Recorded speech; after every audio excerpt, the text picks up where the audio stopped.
नमस्कार दोस्तों, स्वागत है आपका अपने YouTube चैनल नॉलेज कैरियर मंत्रा में। जैसा कि आपने आज थंबनेल पर देख ही लिया होगा, आज हम पढ़ने वाले हैं क्रिया, जिसे इंग्लिश में कहते हैं वर्ब। अगर आप मेरे चैनल पर नए हैं तो चैनल को सब्सक्राइब कीजिए, लाइक कीजिए और अपने दोस्तों के संग शेयर कीजिए और बेल आइकन जरूर दबाइए, जिससे आपके पास सबसे पहले वीडियो आ सके। तो आइए शुरू करते हैं आज की वीडियो। क्रिया, सबसे पहले हम क्रिया की क्या जानेंगे, परिभाषा जानेंगे। क्रिया आखिर होती क्या है और इसे हम कहाँ पर यूज करते हैं, ठीक है ना। तो क्रिया क्या है, मतलब हम जो भी कुछ पूरे दिन में कार्य करते हैं, पूरे दिन में हम जो भी कुछ कार्य करते हैं वो सब किसके अंतर्गत आता है, क्रिया के अंतर्गत आता है। किसके अंतर्गत आएगा, क्रिया के अंतर्गत आएगा।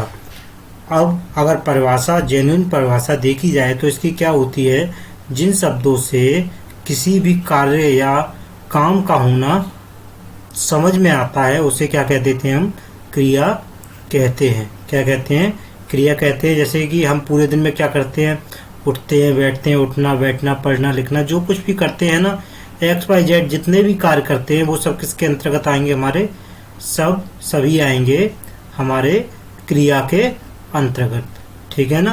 किसके अंतर्गत आएंगे, क्रिया के अंतर्गत आएंगे। हिंदी व्याकरण में 4 विकारी शब्द होते हैं। कितने विकारी शब्द होते हैं, 4 विकारी शब्द होते हैं, जिसमें क्रिया भी है। क्रिया के रूप में लिंग, वचन, पुरुष, कर्ता के अनुसार बदलते हैं। किसके अनुसार बदलते हैं, लिंग वचन जो बदलते हैं वो कर्ता के अनुसार, पुरुष कर्ता के अनुसार बदलते हैं। जैसे कि खरगोश भागा, कौन भागा, खरगोश भागा, रमा ने खाना खाया, ठीक है ना। पहले वाक्य में खरगोश भागने का काम किया, किसका काम कर रहा है, भागने का काम कर रहा है, अतः भागा क्या हो गया, क्रिया हो गई। क्या हो गया, क्रिया हो गई। और यही वहीं पर दूसरे वाक्य में अगर देखें हम तो खाना खाने का कार्य किया जा रहा है, अतः खाया जो है वो क्या हो गई, क्रिया हो गई। क्या हो गई, क्रिया हो जाती है, ठीक है ना। क्या हो जाती है, क्रिया हो जाती है। अब क्रिया के बाद आती है धातु की बात। क्रिया में ही धातु, जिस शब्द में विकार होने से क्रिया बनती है। क्या, जिस शब्द में विकार होने से क्या बनती है, क्रिया बनती है। क्या बनती है, क्रिया बनती है, उसे क्या कह देते हैं, धातु कहते हैं। क्या कहते हैं, धातु कहते हैं। क्या कहेंगे, उसे धातु कह देंगे, ठीक है ना। जैसे पढ़ना, क्रिया में मूल धातु क्या है, पढ़। क्या है, पढ़ है। पढ़ना क्रिया मूल धातु क्या है, पढ़ है। आप प्रत्यय लगाकर क्या हो जाता है, पढ़ा शब्द बन जाता है, अतः क्या हो गया, पढ़ा क्रिया की मूल धातु कहलाती है। क्या कहलाती है, पढ़ा क्रिया की मूल धातु कहलाती है। सीधे तौर पे हम कह सकते हैं जो क्रिया के मूल रूप में होते हैं वही क्या होती है, धातु होती है। क्या होती है, धातु होती है, ठीक है ना। सारांश है कि कहने का मतलब यह है कि मूल रूप धातु है। धातु क्रिया पद के उस अंश को कहते हैं जो क्रिया विशेष के सभी रूपों में पाया जाता है। क्या, क्रिया के जितने भी रूप हैं उनमें क्या पाया जाएगा, क्रिया के रूपों में पाया जाएगा। अतः जिन मूल अक्षरों से क्रियाएं बनती हैं उन्हें धातु कहते हैं। क्या कहते हैं, धातु कहते हैं। उदाहरण के रूप में अगर हम देखें तो पढ़ना और खाना के मूल जो धातु होगी वो पढ़ और खा होगी। क्या होगी, पढ़ और क्या होगी, खा होगी। क्या होगी, खा होगी, ठीक है ना। आगे धातु के भेद, धातु के भेदों के बारे में जानेंगे। उत्पत्ति या शब्द निर्माण के आधार पर धातु जो होती है वो 2 प्रकार की होती है। एक मूल धातु होती है, एक होती है यौगिक धातु। कितने प्रकार की होती है, 2 प्रकार की होती है। कौन कौन सी होती है, मूल धातु और एक होती है यौगिक धातु। मूल धातु स्वतंत्र होती है। कैसी होती है, स्वतंत्र होती है। यह किसी अन्य शब्द पर निर्भर नहीं होती है। किस पर निर्भर नहीं होती है? अन्य शब्द पर निर्भर नहीं होती। जैसे कि जाना, लिखना, उठना, बैठना आदि क्या है, ये स्वतंत्र हैं। यौगिक धातु किसी प्रत्यय के मिलने से बनती है। जैसे कि जा में ना मिला दिया, क्या मिला दिया? ना मिला दिया, तो क्या बन गया? जाना। आना से आ बन गया, ठीक है ना। उठना से उठा बन गया, है ना। पढ़ना से क्या बन गया? पढ़ा बन गया। तो ये क्या है? यौगिक धातु है। क्या है? यौगिक धातु है। यौगिक धातु की रचना के बारे में अगर हम बात करें तो धातु में प्रत्यय लगाने से अकर्मक से सकर्मक प्रेरणार्थक धातुएं बनती हैं। कैसी धातुएं बनती हैं? प्रेरणार्थक धातुएं बनती हैं, ठीक है ना। इस बात का विशेष ध्यान रखेंगे। धातु में प्रत्यय लगाने से अकर्मक से सकर्मक और प्रेरणार्थक धातुएं बनती हैं। संयुक्त धातु की अगर बात की जाए यहीं पर, तो यह धातुएं कई धातुओं को संयुक्त करने से बनती हैं। कैसे? मिलाने से बनती हैं। संयुक्त मीन्स होता है मिलाना। क्या होता है? मिलाने से बनती हैं। संयुक्त धातु में दो या दो से अधिक धातुओं और दूसरे शब्दों के संयोग से या धातुओं में प्रत्यय लगाने से, क्या लगाने से? प्रत्यय लगाने से बनता है। जैसे कि हंस में ना लगा दें, क्या लगा दें? ना लगा दें, तो क्या होता है? हसाना। क्या हो जाता है? हसाना। अब नाम धातु की यहीं पे बात की जाए। किसकी? नाम धातु की अगर बात करें तो संज्ञा या सर्वनाम और विशेषण जो शब्द होते हैं उनमें प्रत्यय लगाकर धातु का जो रूप देखने को मिलता है उसे क्या कह देते हैं? नाम धातु कहते हैं। उम्मीद है आपको समझ में आ रहा होगा। क्या कह देते हैं? नाम धातु कह देते हैं। अगर आप हमारे चैनल पर नए हैं तो सब्सक्राइब करना बिल्कुल भी मत भूलिएगा, बेल आइकन जरूर दबाइएगा, ठीक है ना। संज्ञा से अगर संज्ञा से चेंज करेंगे तो लालच से हो जाता है ललचाना। क्या हो जाता है? लालच से हो जाता है ललचाना। और बात से हो जाता है बतियाना। कहते हैं ना बतिया रहा है ये, तो ये बात से हुआ वो हो गया बतियाना। सर्वनाम में अगर हम देखें तो अपना से हो जाता है अपनाना। क्या हो जाता है? अपनाना या अपनाया कह सकते हैं। अपनाया, ठीक है ना। क्या कह सकते हैं? अपनाया। वहीं विशेषण की बात करें तो चिकना क्या है? एक विशेषण है। क्या है? विशेषण है। गर्म क्या है? एक विशेषण है। दोहरावी क्या है? एक विशेषण है। क्या है? एक विशेषण है, ठीक है ना। विशेषण है। अब इसको अगर चेंज करते हैं तो चिकनाना। पत्थर को कैसा किया जाता है? चिकनाया जाता है, चिकनाना। गर्म को गर्माना और दोहरे को दोहराना, ठीक है ना। इस प्रकार से हम इसको चेंज कर सकते हैं। अब आते हैं प्रेरणार्थक क्रिया को इस बारे में जानते हैं। किसके बारे में? प्रेरणार्थक क्रियाएं। प्रेरणार्थक क्रियाएं क्रिया का ऐसा रूप जिससे ऐसा अनुभव होता हो कि कर्ता स्वयं कार्य ना करके किसी दूसरे को कार्य करने के लिए प्रेरित करता हो। एक तरह से कह सकते हैं ऐसी क्रियाएं जो दूसरे को मोटिवेशन के काम आए। ऐसी क्रियाएं जो दूसरे को मोटिवेशन के काम आए, ऐसी क्रियाओं को क्या कह देते हैं हम? प्रेरणार्थक क्रिया कह देते हैं। जैसे उदाहरण अगर हम लें, उदाहरण के तौर पर देखें तो मोहन मुझसे लेख लिखवाता है। यहाँ मोहन कर्ता स्वयं लेख ना लिखकर मुझे यानी दूसरे व्यक्ति से क्या लिखवा रहा है? लेख लिखवा रहा है। क्या लिखवा रहा है? लेख लिखवा रहा है, ठीक है ना। क्या लिखवा रहा है? लेख, ठीक है ना। आगे बढ़ते हैं, उसे ही क्या कहेंगे हम? प्रेरणार्थक क्रिया कह देंगे, ठीक है ना। प्रेरणार्थक क्रिया क्या कह देंगे? उसे ही हम क्या कह देंगे? प्रेरणार्थक क्रिया कहा जाता है। इसी प्रकार और उदाहरण देखते हैं। चलिए, राम मुझसे किताब पढ़वाता है। क्या करवाता है? राम मुझसे किताब। तो राम तो एक कर्ता हो गया। क्या हो गया? राम हो गया आपका कर्ता, और मुझसे मतलब सेकंड पर्सन हो गया। क्या हो गया?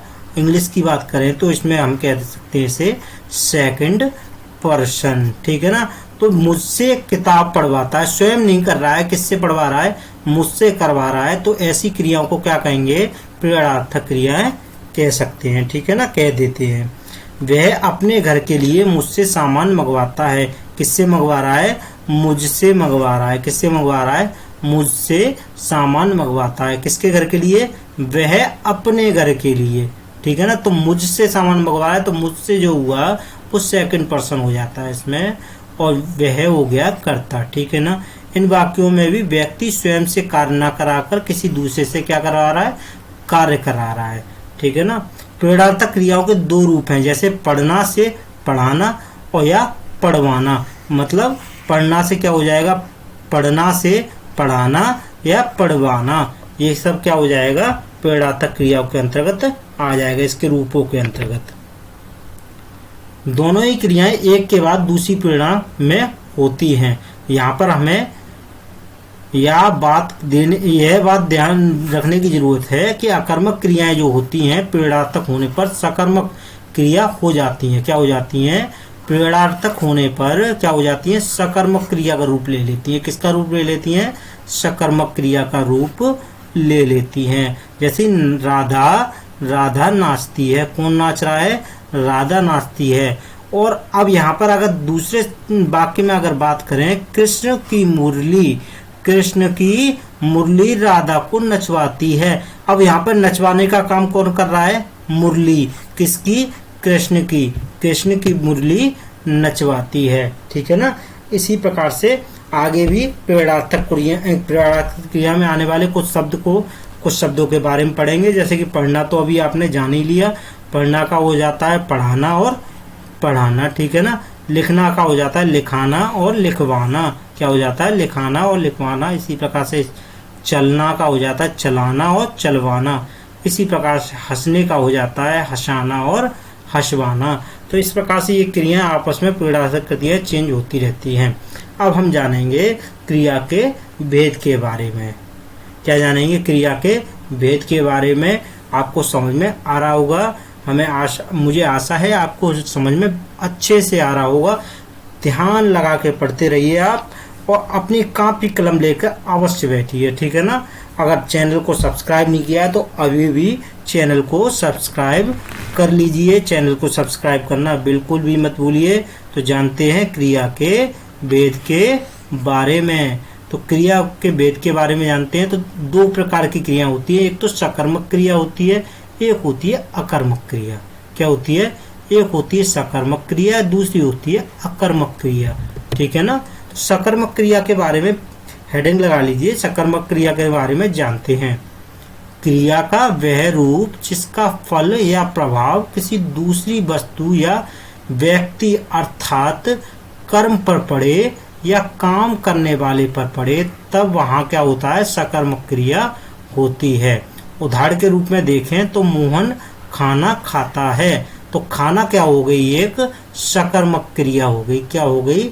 सकर्मक क्रिया हो गई। क्या हो गई? सकर्मक क्रिया।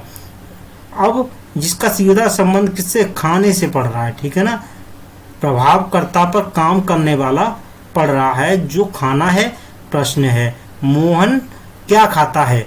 मतलब अगर सकर्मक क्रिया की आपको पहचान करनी है तो क्या सवाल पूछ लीजिए, तो आपको उत्तर अगर मिल जाता है तो सकर्मक क्रिया है। कैसी है? सकर्मक क्रिया है। अगर आपको उत्तर नहीं मिलता है, क्या उत्तर नहीं मिलता है, तो कैसी क्रिया हो जाएगी? अकर्मक क्रिया हो जाएगी। कैसी क्रिया हो जाएगी? अकर्मक क्रिया। तो आप लोग समझ ही गए होंगे। उत्तर किसका लेना है? क्या का। किसका लेना है? क्या का। अगर आंसर मिल जाता है तो सकर्मक क्रिया, सकर्मक, ठीक है ना। आंसर नहीं मिलता है, अगर नहीं मिले तो कैसी हो जाएगी? अकर्मक क्रिया। आगे हम अकर्मक क्रिया के बारे में भी पढ़ेंगे। जैसे कि वह गाता है। क्या गाता है? क्या गाता है? गाना गाता है।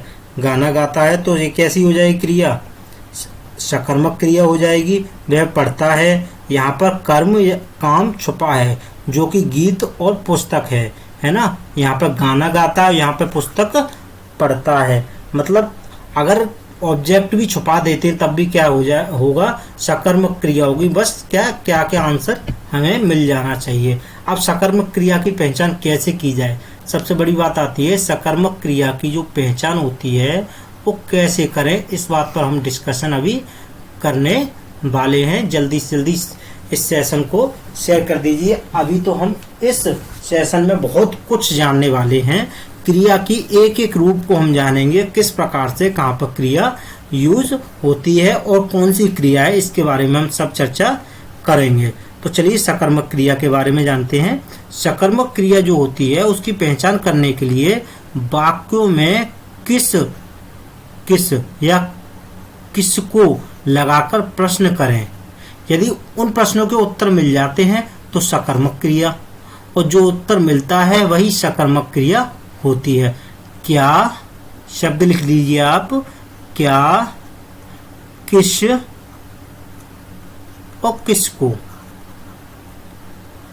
क्या, किस और किसको, ये तीन शब्द ऐसे हैं, इनके अगर आपको उत्तर मिल जाते हैं तो कौन सी क्रिया होगी? सकर्मक क्रिया। कौन सी होगी? सकर्मक क्रिया हो जाएगी। ठीक है ना, कौन सी क्रिया हो जाएगी? सकर्मक क्रिया।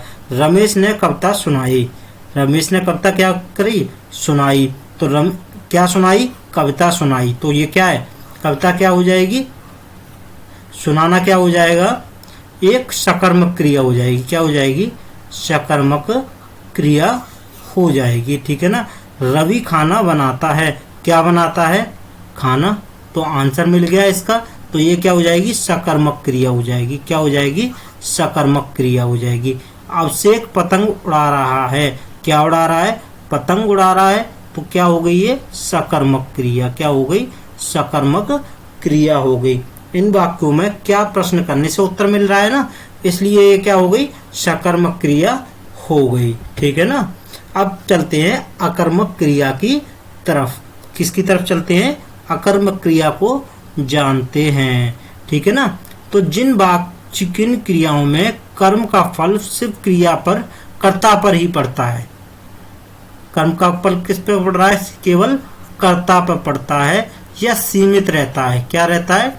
सीमित रहता है। तब वहां क्या होती है? अकर्मक क्रिया होती है। ठीक है ना। जैसे मोर नाचता है। मोर क्या नाचता है? आंसर मिला? नहीं मिला। तो क्या हो जाएगा? ये अकर्मक क्रिया हो जाएगी। क्या हो जाएगी? अकर्मक क्रिया। जिसका उत्तर ना मिले वो कौन सी क्रिया? अकर्मक क्रिया हो जाएगी। अब अकर्मक क्रिया की पहचान कैसे करेंगे वे भी जान लीजिए आप। जिन वाक्यों में क्या, किसे, किसको, वही वाले शब्द क्या, किसे और किसको, अगर इसके उत्तर मिल जाता है तो सकर्मक, और नहीं मिलता है तो अकर्मक। कौन सी? अकर्मक क्रिया हो जाएगी। ठीक है ना। छात्रा घूमने गए। छात्र घूमने गए। ठीक है ना। अब कहाँ तो ऐसा तो नहीं है कहाँ घूमने गए, ये तो प्रश्न करना नहीं है।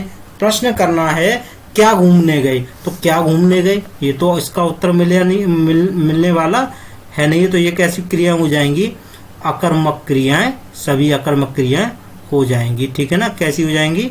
अकर्मक क्रियाएं हो जाएंगी। चलिए नेक्स्ट पढ़ते हैं हम सहायक क्रिया की तरफ।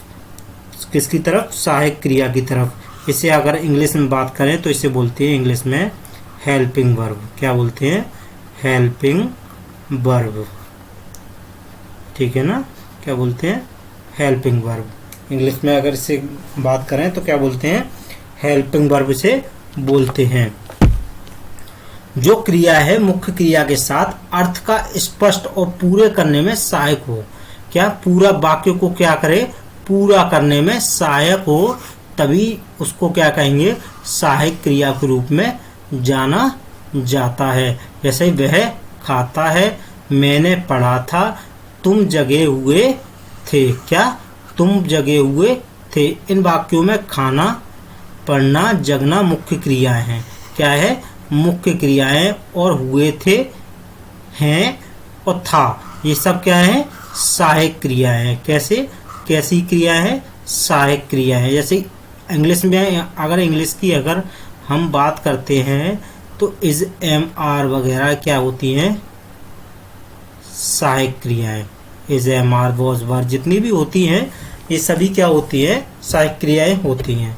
ठीक है ना।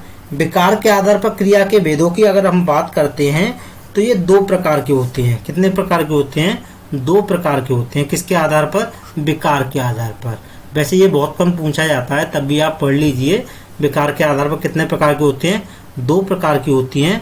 पहला नंबर है समापिका क्रिया और दूसरा नंबर है असमापिका क्रिया।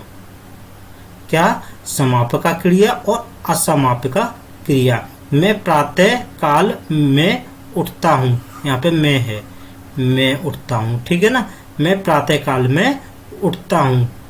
अब सूचना पाते ही मैं चला गया, सूचना पाते ही मैं चला गया। इन दोनों वाक्यों को बड़ी गौर से देखिए। क्या?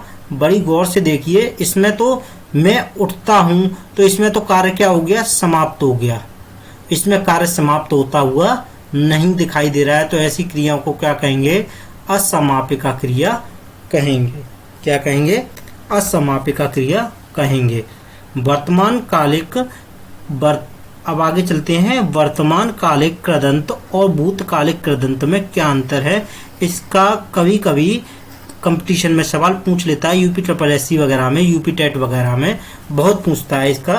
तो इसके बारे में चलिए आइए जानते हैं। धातु के अंत में ता प्रत्यय के योग से क्रिया का जो रूप बनता है वर्तमान कालिक कृदंत होता है। क्या? वर्तमान कालिक कृदंत होता है। आप लोग जानते तो हैं, सब यूज करते हैं, लेकिन क्या है कि इसका नाम क्या है वो पता नहीं होता। जैसे प्रेजेंट इंडेफिनिट टेंस या वर्तमान काल में लास्ट में क्या पढ़ना, क्या अंत में ता लगा दिए तो क्या हो गया? पढ़ता। तो पढ़ता जो हो गया वो क्या हो गया? वर्तमान कालिक कृदंत। क्या हो गया? वर्तमान कालिक कृदंत, ठीक है ना। अब इसमें अगर आ की आवाज अगर आ रही है तो ये क्या हो गया? भूतकालिक, है ना। तो इस प्रकार से हम क्या है, हम पहचान लेंगे। अगर गा लग गया, गा लगा आ गया, सोएगा, खाएगा, तो क्या हो गया? भविष्यकालिक कृदंत। क्या हो जाएगा? भविष्यकालिक कृदंत। भविष्यकालिक कृदंत हो जाता है, ठीक है ना।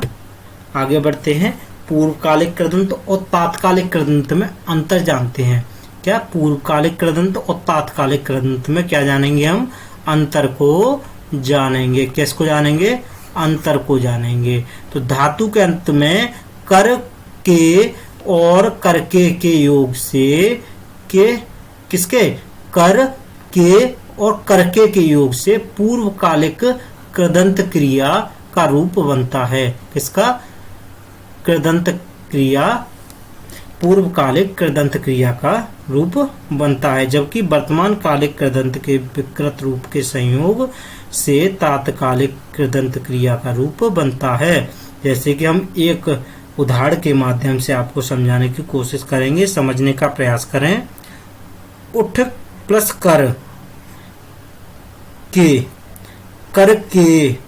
उठ कर, उठ के, उठ कर के, ये सभी क्या हो गई? पूर्वकालिक कृदंत क्रियाएं। उठते ही, उठते ही, उठते और धन ही, तो क्या हो जाएगा? उठते ही। तो ये हो गई वर्तमान कालिक क्रियाएं, मतलब ये वर्तमान में जी रहा है, ये किसमें? वर्तमान में। और ये पूर्वकालिक। उठकर मतलब पहले कार्य क्या हो गया है? हो चुका है। क्या है? हो चुका है। उठकर, ठीक है ना।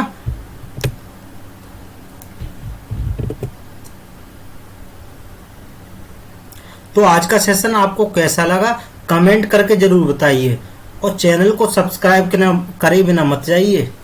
चैनल को सब्सक्राइब किए बिना मत जाइए, बेल आइकन क्लिक कीजिए, जिससे आपके पास डेली नोटिफिकेशन पहुंचता रहेगा। तब तक के लिए राधे राधे।